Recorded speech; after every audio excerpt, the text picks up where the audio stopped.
तो चलिए दोस्तों हम लोग सेट को आगे बढ़ाते हैं। तो जिस तरह से हम लोग ये देख रहे थे कि सेट जो है एक well defined collection of object होता है, जिसमें एक वेल डिफाइंड कलेक्शन होता है ऑब्जेक्ट का। तो हम यहाँ पर ये इसको ना इस प्रकार से देखिए, एक चीज हम लोगों को जानना चाहिए, बिलोंग्स टू का एक सिंबल होता है। जैसे A belongs to small A belongs to capital A, इसका मतलब small A belongs to capital A या small A is member of capital A. अब सिंपली से यहाँ पर ये समझना है कि अगर स्मॉल ए कैपिटल ए से बिलोंग करेगा तो इसका मतलब वो एलिमेंट मेंबर होगा कैपिटल ए का, तभी वो क्या कर रहा है, बिलोंग कर रहा है। हम लोग ये बिलोंग्स टू को अच्छी तरह से और भी देखेंगे आगे।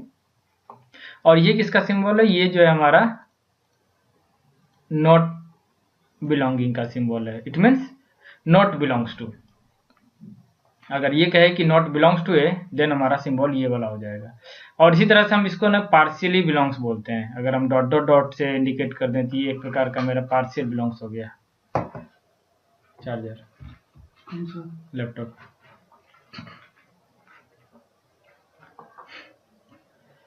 इन general sets are denoted by capital letter and elements are written in curly braces. हमारा जो है जनरली जो है क्या करते हैं हम, कैपिटल लेटर से किसको डिनोट करते हैं, सेट को डिनोट करते हैं। Set is denoted by capital letter and elements are written in curly braces. Element को हम कर्ली ब्रेसेस में लिखते हैं।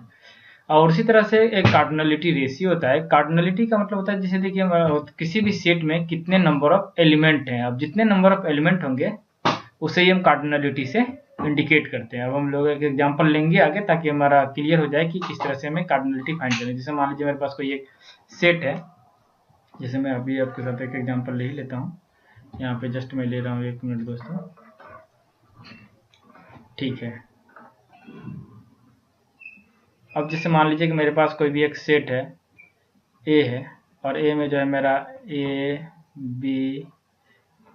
बी सी 3 एलिमेंट है। इसका कार्डिनलिटी क्या हो जाएगा, इसका कार्डिनलिटी हो जाएगा 3, ठीक है, इस तरह से। और इसके साथ ही देखिए, जैसे देखिए एक सेट कुड बी फिनाइट और इनफिनाइट इफ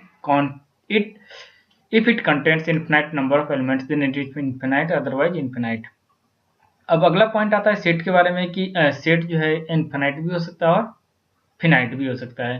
अब हमें पता कैसे चले कि सेट जो है फिनाइट है या इनफिनाइट है।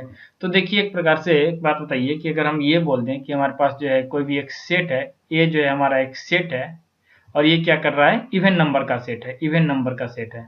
तब इवन नंबर का अगर सेट है तो ये इवन नंबर कहाँ से कहाँ जा सकता है, 2 से आगे कितना भी जा सकता है। ये इनफिनाइट सेट है, इनफिनाइट एलिमेंट है इसमें। अब इसी तरह से अगर हम बोलते हैं, तो दोस्तों हम लोग देख रहे थे अभी कि इनफिनाइट सेट, जैसे मान लीजिए कि अगर हम कोई भी मेरा एक सेट है और वो ए जो है इवन नंबर को कंटेन कर रहा है तो वो क्या हुआ है कि इनफिनाइट सेट हुआ।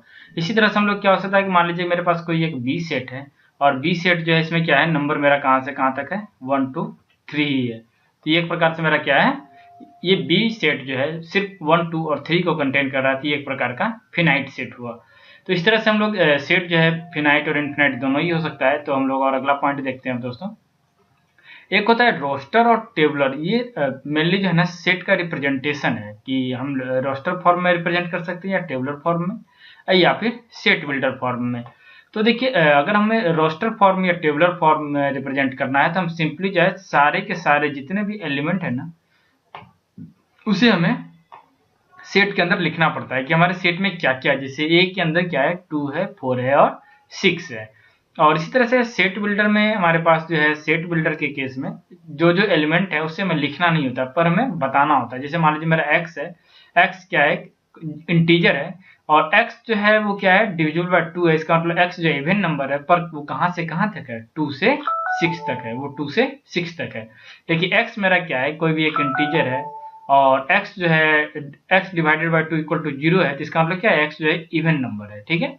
और x कहाँ से कहाँ तक है, x जो है 2 से 6 तक है। तो x 2 से 6 तक क्या होगा, 2 4 और 6 होगा। तो ये दोनों जो है बात सेम है पर ये लिखने का तरीका अलग है। सेट बिल्डर फॉर्म में हम लोग इस तरह से लिखते हैं। अब देखिए कह रहा है कि इसे हम इस प्रकार से भी देख सकते हैं, जैसे a set can be represented by 2 method. पहला कौन सा था, टेबुलर मेथड। टेबुलर मेथड में हम लोग क्या देखे थे, टेबुलर मेथड में हम लोग ये देखे कि व्हेन वी एक्चुअली टेबुलेट और डिस्क्राइब एवरी एलिमेंट ऑफ तो हम लोग ये देख रहे थे कि टेबुलर मेथड में क्या होता है कि वेयर वी एक्चुअली टेबुलेट और describe every element of a set. जिस तरह से हम लोग टेबुलर मेथड में यहाँ पर देखें कि हम लोग टेबुलर मेथड में सारे के सारे जितने भी एलिमेंट थे उन्हें सारे के सारे को रिप्रेजेंट करते हैं। जबकि हम लोग एक दूसरा जो होता है सेट बिल्डर फॉर्म, इसमें क्या होता है कि we just describe the properties and rather must find element by itself. इसमें होता क्या है कि हम लोग क्या करते हैं कि जो एलिमेंट होता है उसके प्रॉपर्टी को मेनली डिस्क्राइब कर देते हैं, और प्रॉपर्टी को डिस्क्राइब करने के बाद जो एलिमेंट जो है हमें खुद से पता करना पड़ता है। Generally we should use for infinite और कॉम्प्लेक्स सेट। हम लोग सेट बिल्डर मेथड का यूज जो है जनरली किसके लिए करते हैं, इन्फिनाइट सेट के लिए या कॉम्प्लेक्स सेट को रिप्रेजेंट करने के लिए। इन दो केस में हम अक्सर सेट बिल्डर मेथड का यूज करते हैं, अदरवाइज हम किसका यूज करते हैं, टेबुलर मेथड का, वेयर वी एक्चुअली टेबुलेट और describe every element of a set. तो ये था दोस्तों हमारा टेबुलर मेथड और सेट बिल्डर मेथड, और हम लोग ये देखे कि किस तरह से टेबुलर मेथड में सारे के सारे एलिमेंट को रिप्रेजेंट करते हैं, जबकि सेट बिल्डर मेथड में हम लोग उसके प्रॉपर्टी को डिस्क्राइब करते हैं। तो ठीक है दोस्तों, हम लोग मिलते हैं अगले पार्ट में। थैंक यू दोस्तों।